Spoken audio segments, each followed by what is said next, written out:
Muddfoot. Okay, everybody who follows me knows I got some funny stories in my arsenal.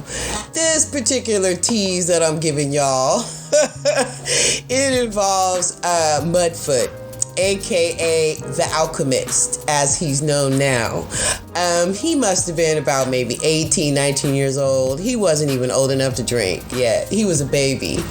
And he had these really dope beats. And I'm like, oh my gosh, the beat sounded so big. I just felt that they, required a nice studio, like a studio that would just really give it justice, So I ended up researching and I found Kitchen Sink, this dope, legendary studio, okay? Like where groups like X, the punk rock group X, they used to be resident there, record there. They had I think Howard Jones, I think Thomas, Dolby, I believe. They just had all these artists who went to the studio when they came to LA, because it was a studio that had this dope Cadillac sound coming out this ancient antique console.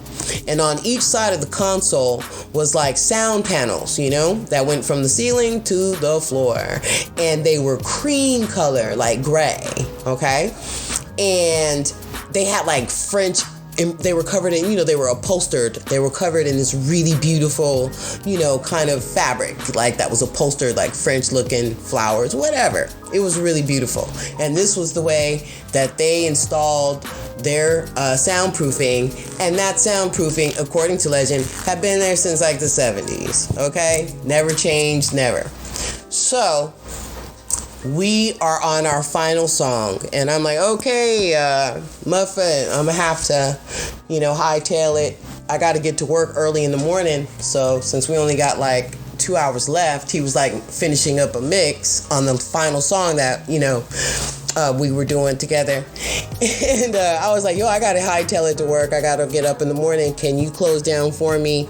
No problem. I went to the front office. I paid for that 2 hours, and then I went home. I was working at Crack Records at the time. I was head of publicity, PR and publicity, and I had all the stuff I had to do in the morning. So I was like, I gotta go home. I went home. I went to bed. I got up, I got to Correct Records. I must have got there 7:30.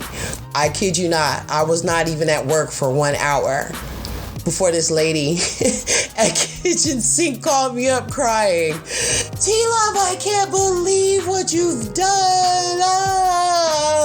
Oh my God, you've destroyed my father's work. Oh, the studio is destroyed.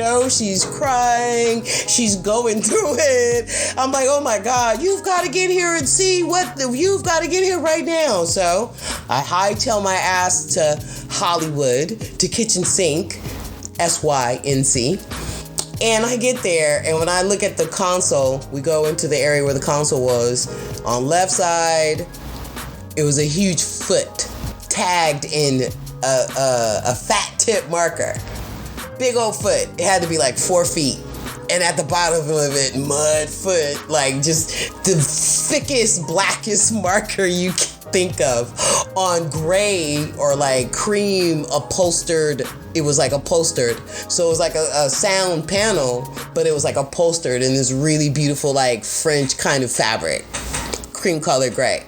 This fool took the marker and put big feet, 4.5, 4 feet, that tall, on both sides of the console, not on one side. So there was one huge foot on the left side, there was one huge foot on the right side, making the whole thing look like some type of abstract tribute to the Hang 10 merchandise brand. It was hilarious. I actually still have the photos, but the beauty on that and why I can laugh about it was because they couldn't, it was totaled. There was no way that they could repair the damage, so it was totaled, So they end up getting a huge